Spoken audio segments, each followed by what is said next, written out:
안녕하십니까. 5월 6일 화요일 미주알 고주알 TV의 임백스입니다. 긴 연휴 잘 보내고 계신가요?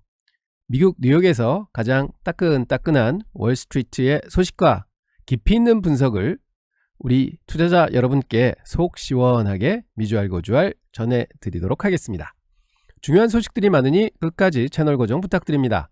자, 간밤 미국 증시는 지난 9일 연속 랠리의 기세는 어디 가고 3대 지수 모두 하락 마감했습니다. 특히 유가가 급락하면서 에너지 관련주들이 힘을 못 썼는데요. 신문 기사들을 보면 이 하락이 단순한 숨고르기인지 아니면 새로운 불안감의 시작인지 여러 가지 해석이 나오고 있습니다. 일면을 장식한 가장 큰 뉴스는 바로 오픈 AI의 지배구조 변경 소식과 함께 또다시 고개를 드는 중동의 지정학적 리스크 그리고 트럼프 행정부의 새로운 무역 규제 움직임입니다. 이 굵직한 이슈들이 시장에 어떤 영향을 미칠지 임백스가 38년 경험과 날카로운 분석으로 명쾌하게 짚어드리도록 하겠습니다. 자, 미주알 고주알 방송 힘차게 출발합니다. 네, 먼저 지난밤 미국 시장 마감 상황부터 상세하게 짚어보겠습니다. 9일 연속 이어지던 뜨거운 랠리가 드디어 멈췄습니다. 다우존스 산업평균 지수는 98포인트, 즉 0.24% 하락했고요. S&P 500 지수 역시 36포인트, 즉 0.64% 내렸습니다. 기술주 중심의 나스닥 종합지수도 133포인트, 0.74% 하락하면서 장을 마감했습니다. 3대 지수 모두 하락했습니다. 섹터별로 보면 국제유가가 2% 넘게 급락하면서 에너지 섹터가 2.2%나 하락하면서 가장 큰 타격을 받았고요. 뒤를 이어 부동산, 유틸리티, 헬스케어 섹터도 약세를 보였습니다. 반면 소재와 산업재 섹터는 소폭 상승하면서 선방하는 모습을 보였고요. 시장의 공포지수로 불리는 빅스 지수는 3.7% 상승하며 다시 24.67%를 기록했습니다. 시장의 불안감이 다소 커졌음을 시사하는 면입니다. 개별 종목 뉴스도 살펴보도록 하겠습니다. 오픈 AI가 영리법인 전환 계획을 철회하고 비영리 이사회 체제를 유지하기로 했다는 소식이 기술주 전반에 영향을 미쳤습니다. 마이크로소프트 주가는 이 소식에 소폭 하락했고요. 그 다음에 오페크 플러스가 증산 규모를 확대하기로 합의하면서 국제 유가가 급락했습니다. 엑슨모빌, 쉐브론 등 에너지 기업들의 주가가 일제히 하락했고요. 서노코는 누스타 에너지 인수 완료 소식에 주가가 4% 넘게 올랐고요. 반면 파라마운트 글로벌은 소니 픽처스와 아폴로 글로벌 매니지먼트의 인수 제한 이후 독점 협상 기간이 만료되면서 주가가 5% 가까이 하락했습니다. 그 다음에 전기차 충전 업체죠. 차지포인트는 연간 매출 전망치를 하향 조정하면서 주가가 7% 넘게 급락했습니다. 바이오 기업인 리커션 파머스티컬이죠. 발음이 좀 어렵습니다만 여기는 예전에 엔비디아가 또 투자했던 기업이죠. 1분기 실적이 예상치를 하회했지만 전기 파이프라인에 대한 기대감으로 주가는 보합세를 보였습니다. 상품 및 채권 시장을 보면 국제 유가는 배럴당 1.16달러 급락한 57불로 마감을 했고요. 금 가격은 온스당 79달러나 올랐습니다. 3,311불을 기록했습니다. 안전자산 선호 심리가 강해졌음을 보여주고 있죠. 미국 10년물 국채도 약간 소폭 상승했습니다. 4.34%로 마감했습니다. 전반적으로 위험자산 회피 심리가 나타나면서 시장이 조정을 받는 모습이었습니다. 가장 뜨거운 뉴스 중 하나입니다. 챗GPT로 AI 시대를 열었던 오픈 AI가 당초 계획했던 영리법인 전환을 포기하고 기존의 비영리 이사회 체제를 유지하기로 결정했다는 소식입니다. 이게 왜 이렇게 중요할까요? 바로 AI 기술의 미래와 방향성을 둘러싼 거대한 논쟁의 중심에 있기 때문입니다. 아시다시피 오픈 AI는 원래 인류에게 이로운 AI 개발을 목표로 하는 비영리 단체로 출발을 했습니다. 그런데 챗GPT가 대박을 치면서요, 막대한 자금이 이제 필요해지자 마이크로소프트로부터 거액의 투자를 받고 수익 사업을 하는 제한적 영리 구조를 만들었죠. 그래서 이걸 아예 완전한 영리 회사로 바꾸려고 했던 건데 내부적으로 엄청난 진통이 있었던 것 같습니다. 특히 작년에 샘 알트만 CEO가 잠시 축출됐었죠. 그러다 다시 복귀하는 과정에서 이 지배구조 문제가 핵심 쟁점이었던 것 같습니다. 제가 볼 때는 이번 결정은 오픈 AI가 AI 기술의 상업적 성공과 윤리적 책임 사이에서 나름의 균형점을 찾으려는 시도로 보입니다. AI는 특정 기업의 돈벌이 수단이 아니라 인류 전체를 위한 기술이어야 한다. 이런 창립 이념을 다시 한번 확인한 거죠. 물론 마이크로소프트와의 관계나 향후 투자 유치 전략에는 변화가 불가피할 것 같습니다. 그래서 당장 마이크로소프트 주가도 이 소식이 약간 주춤했던 모습을 보였고요. 하지만 인백스의 생각은 이렇습니다. 오픈 AI의 이번 결정은 단기적으로는 사업 확장에 제동이 걸리는 것처럼 보일 수 있습니다. 하지만 장기적으로 보면 AI 기술에 대한 사회적 신뢰를 얻고 지속 가능한 발전을 이루는데 오히려 도움이 될 수 있다, 이렇게 생각합니다. 이 AI라는 엄청난 파괴력을 가진 기술을 개발하는 회사로서 돈보다는 공공의 이익을 우선하겠다는 메시지를 시장에 던진 셈입니다. 앞으로 AI 산업의 지배구조와 규제 논의에 큰 영향을 미칠 중요한 결정이었다고 저는 생각합니다. 우리 투자자들도 AI 관련 기업들을 볼 때요, 단순히 기술력이나 수익성뿐만 아니라 이런 지배구조나 사회적 책임 문제까지 꼼꼼히 따져봐야 할 것 같습니다. 간밤 국제 유가가 2% 넘게 뚝 떨어졌습니다. 배럴당 57불 선까지 내려왔는데요. 그 이유는 바로 오페크 플러스, 그러니까 오페크가 있고 오페크 플러스가 있는데요. 잠깐 설명드리면 오페크는 그 중동 국가들 12개 나라가 이제 만든 기구고요. 거기다가 비중동 국가들, 그러니까 이게 비회원 국가라고 그러는데 10개가 합쳐져 가지고, 그러니까 러시아도 있고 뭐 멕시코도 있고 그렇습니다. 그 10개가 합쳐서 22개가 된 게 오페크 플러스입니다. 그래서 좀 더 큰 거죠. 그래서 오페크 플러스가 이번에는 6월에도 증산 규모를 유지하거나 소폭 확대하기로 합의했다는 소식 때문이었다고 합니다. 아니, 유가가 이렇게 힘을 못 쓰고 있는데 왜 산유국들은 계속 기름을 더 풀겠다는 걸까요? 신문 분석을 보면 몇 가지 이유가 있습니다. 첫 번째는 글로벌 경기 둔화 우려입니다. 특히 중국의 경제 회복이 더디고 유럽도 지금 심상치 않지 않습니까? 여기에 미국 관세 정책까지 더해지니까 앞으로 원유 수요가 크게 늘기 어렵다는 비관론이 확산되고 있으니 당연히 지금 빨리 기름을 더 많이 팔아야 되겠다, 이렇게 생각들을 하고 있는 거죠. 그래서 수요가 줄 것 같으니까 지금 빨리 팔자 해서 이제 점유율이라도 좀 높이자 해서 일단 생산량을 유지하자는 심리가 작용했지 않았는가, 이렇게 보는 관점도 있고요. 두 번째는 오페크 플러스 내부에 복잡한 이해관계가 있구나 하는 겁니다. 러시아가 있죠. 러시아는 전쟁 자금 때문에 어떻게든 기름을 좀 생산량을 늘려서 돈을 만들어야 됩니다. 하지만 다른 산유국들도 각자 다른 사정이 있으니까 사우디아라비아가 지금 주도하는 감산 공조가 예전만큼은 힘을 못 쓰는 것 같습니다. 자, 이렇게 복잡하게 좀 얽혀 있는 거죠.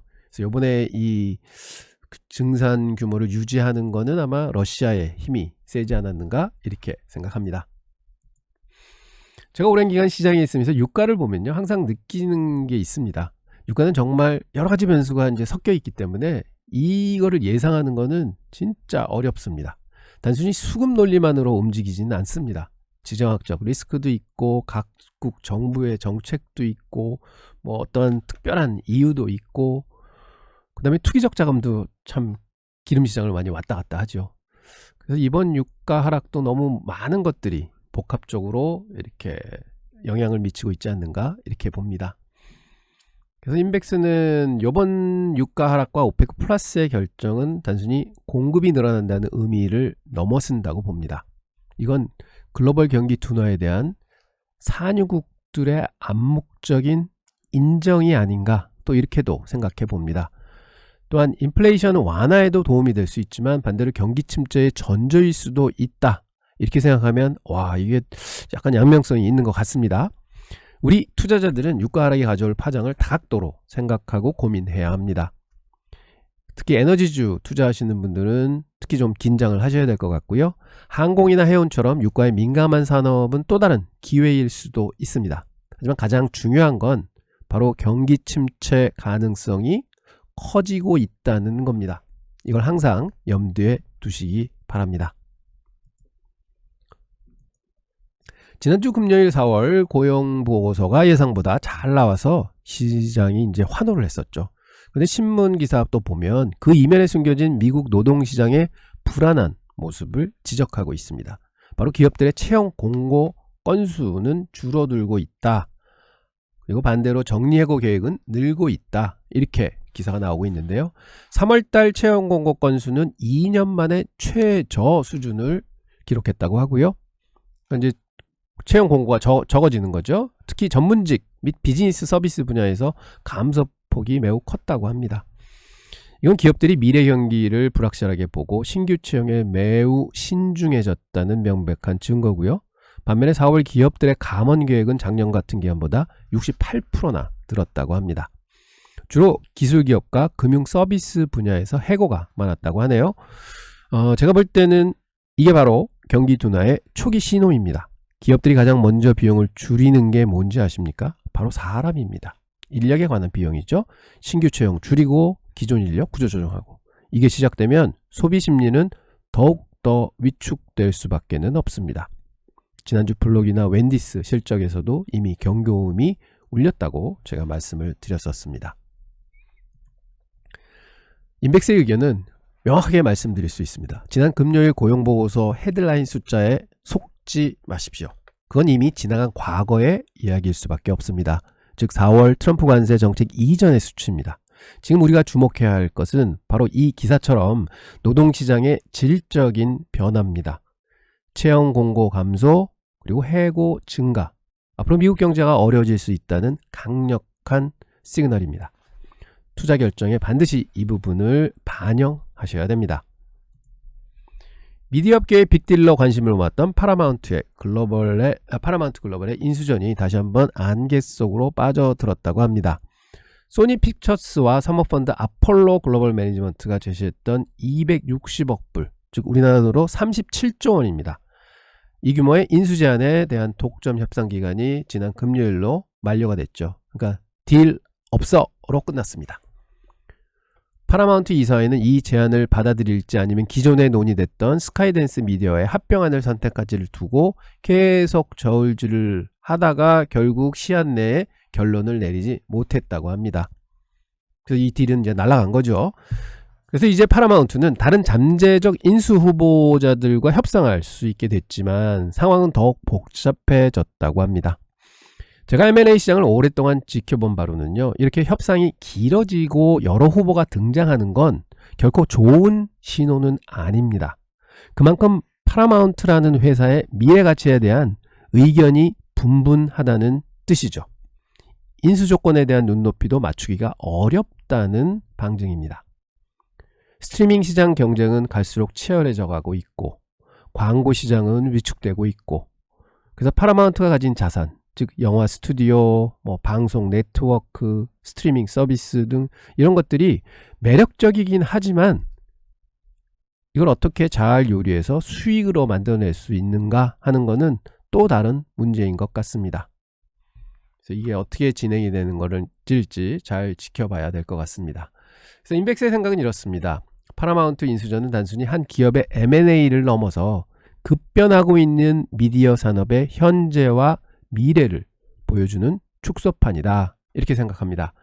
스트리밍 공룡들의 전쟁 속에서 파라마운트 같은 전통 미디어 기업들이 어떤 활로를 찾을 수 있을지, 이번 인수전의 향방에 따라 미디어 업계 전체의 지각 변동이 일어날 수도 있습니다. 파라마운트 주주분들은 물론이고 미디어 관련주에 투자하시는 분들은 이 상황을 예의주의하셔야 합니다. 가지고 계신 종목에 영향을 많이 미칠 수도 있습니다. 마지막 정말 우려스러운 국제정세 소식입니다. 이스라엘이 가자지구 최남단 도시 라파에 대한 대규모 지상작전을 예고하면서 주민들에게 대피령을 내렸다는 소식입니다. 라파에는 현재 100만 명이 넘는 피난민들이 몰려 있고요. 만약 실제 지상전이 벌어지면 엄청난 인도적 재앙이 발생할 수 있다는 국제사회의 우려가 매우 커지고 있습니다. 미국을 비롯한 국제사회는 계속해서 이스라엘의 라파 공격을 만류해왔지만 네타냐후 총리는 하마스 소탕이라는 목표를 달성하기 위해서 작전이 불가피하다는 입장을 고수해왔다고 합니다. 신문기사를 보면 이스라엘군이 이미 라파 동부 지역에 전단을 살포하면서 주민 대피를 유도하고 있고요. 공격 목표물에 대한 정보도 일부 공개하면서 작전이 임박했음을 시사하고 있다고 합니다. 그럼 이게 왜 시장에 중요할까요? 첫째는 국제 유가 때문입니다. 중동 지역의 군사적 긴장이 격화되면 항상 유가는 언제든지 다시 급등할 수 있다는 것입니다. 둘째는 글로벌 공급망 불안 요인이 될 수 있습니다. 이스라엘과 하마스 간의 전쟁이 장기화되거나 주변국으로 확전이 된다. 그러면 수에즈 운하를 포함한 주요 해상 물류에 차질이 생길 수가 있습니다. 셋째는 안전자산 선호 심리 강화입니다. 지정학적 리스크가 커지면 투자자들은 주식과 같은 위험자산에서 조금은 뒤로 물러나죠. 금이나 달러 같은 안전자산을 살 그런 확률이 높아질 수 있습니다. 그래서 이런 게 투자에 영향을 미칠 수 있다는 거죠. 그래서 라파리 지상전 임박 소식은 단순한 지역 분쟁 뉴스가 아닙니다. 이는 국제 유가, 글로벌 공급망, 그리고 금융시장 전체의 투자 심리에 직접적인 영향을 미칠 수 있는 거죠. 지난주 랠리에 취해 있을 때가 아닙니다. 이런 잠재적인 블랙스완에 항상 대비해야 합니다. 주요 경제지표를 다시 한번 확인하면 지난 금요일 발표된 4월 고용보고서는 강했지만 노동시장의 질적인 부분에서는 우려의 목소리가 나오고 있다, 이렇게 말씀을 드렸습니다. 이번 주에는 중요한 게 있죠. FOMC 미팅이 미국 시간으로 6일, 7일 양일간 있습니다. 금리 결정 발표는 한국 시간으로 8일 새벽 3시에 예정되어 있습니다. 파월 의장 연설도 향후 금리 정책에 대한 힌트를 얻을 수 있기 때문에 주목해야 할 부분입니다. 또한 기업들의 1분기 실적 발표 시즌이 계속되고 있습니다. 개별 종목 투자자분들은 실적 결과와 향후 가이던스를 꼼꼼히 확인하셔야겠습니다.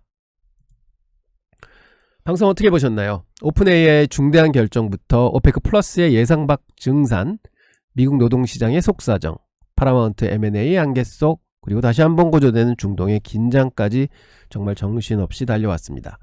미국 시장은 9일 연속 랠리라는 뜨거운 모습을 보였지만 분석해드린 것처럼 그 이면에는 수많은 불안 요인들이 숨겨져 있습니다. 이럴 때일수록 우리 투자자분들은 어떻게 해야 할까요? 세 가지 원칙을 말씀드리겠습니다. 첫째, 절대 휩쓸리지 마십시오. 남들이 좋다고 우르르 몰려가거나 시장이 좀 빠진다고 공포에 질려 투매하는 것, 이게 제일 위험하고 잘못하는 행동이십니다. 둘째, 공부하고 또 공부하십시오. 내가 투자하는 기업이 뭐 하는 회사인지, 돈은 잘 벌고 있는지, 앞으로 성장할 수 있는지 모르면 투자하지 마십시오. 워렌 버핏이 이렇게 했습니다. 셋째, 분산 투자는 생명입니다. 계란을 한 바구니에 담지 말고 분산 투자. 그리고 분산 투자 해야만 그 안에서 굉장히 크게 오를 종목도 나옵니다. 한 종목 가지고 있는다고 그게 크게 오를 확률은 10개 가지고 있을 때 크게 오른 종목이 나오는 확률보다 훨씬 적습니다. 그리고 항상 여유자금 잊지 마십시오. 시장은 항상 기회와 위기가 공존합니다. 중요한 것은 이 파도 속에서 나만의 원칙을 지키고 길게 보고 투자하는 것입니다. 저희 미주알고지알TV는 앞으로 매일 여러분과 함께 정확한 정보와 깊이 있는 분석으로 그 길을 함께 걷겠습니다. 혼자 외롭게 투자하지 마십시오. 저희가 있습니다. 더자산 시장 분석이나 개인 맞춤형 포트폴리오 전략이 궁금하시다면 저희 인백스 자산운용의 온라인 자문 서비스도 언제든 문이 열려 있으니까요. 문의해 주시기 바랍니다. 꼭 기억해 주십시오. 함께 해주셔서 정말 감사합니다. 내일 더 알차고 더 신나는 더 유익한 내용으로 다시 찾아뵙겠습니다. 여러분의 성공 투자를 항상 응원합니다. 지금까지 여러분의 든든한 투자 멘토 인백스였습니다. 감사합니다.